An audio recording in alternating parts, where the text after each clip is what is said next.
সদ্য প্রকাশিত এসএসসি পরীক্ষায় পাস নাকি ফেল তা নিয়ে এখনও নিশ্চিত হতে পারেনি নোয়াখালীর সদর উপজেলার ঠেকারহাট হাজী আহমদুল্লাহ উচ্চ বিদ্যালয়ের ৬২ জন শিক্ষার্থী। অজানা কারণে স্থগিত করা হয়েছে তাদের এসএসসির ফলাফল। এতে তারা না পারছে এইচএসসি প্রথম বর্ষে ভর্তি আবেদন করতে, না পারছে নতুন করে পরীক্ষার প্রস্তুতি নিতে। স্কুলের গণ্ডি পেরিয়ে যখন কলেজে ভর্তি হবার আনন্দ চারপাশে, তখনই হতাশায় কাটছে ৬২ শিক্ষার্থীর জীবন। সেই সঙ্গে দিশেহারা অভিভাবকরাও। তো স্যারে আমাদেরকে বলতেছে না, আমরা স্যারদেরকে স্যার আমাদেরকে সময় দিতে দিতে ৩/৭ দিন হয়ে গেছে।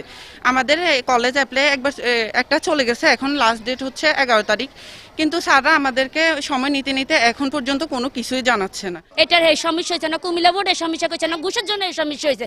আমরা একটা সুস্থ সলিউশন, স্যারের কাছে আমরা কোনো সুস্থ সলিউশন পাই না, বোর্ড থেকে কোনো।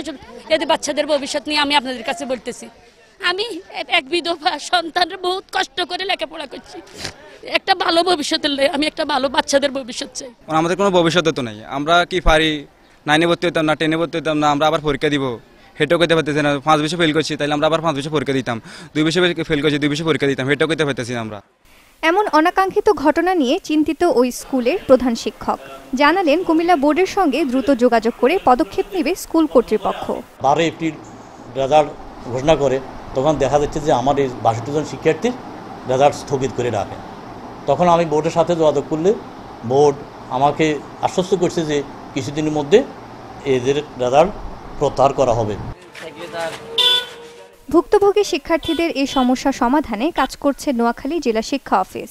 যেহেতু এখানে স্টুডেন্টরা এখন অবহেলিত, ওরা যেহেতু রেজাল্ট হয়েছে, ওরা কি পাস করছে না করে নাই, পাস করলে ওদের ভর্তির ব্যাপারটাও তো এখন একটা ঝুঁকির মধ্যে আছে, ওরা একটা চিন্তার মধ্যে আছে, ওরা কি হবে না হবে। সেই জন্য আমি চেষ্টা করবো ইনশাআল্লাহ যতটুকু সম্ভব দ্রুত এটা সমাধানের জন্য। ফলাফল যাই হোক, এইচএসসি প্রথম বর্ষের ভর্তি পরীক্ষার আগে এই সমস্যার সমাধান না হলে ভবিষ্যতে ঝুঁকিতে পড়বে শিক্ষার্থীদের পরবর্তী শিক্ষাজীবন। Desk report, channel 24।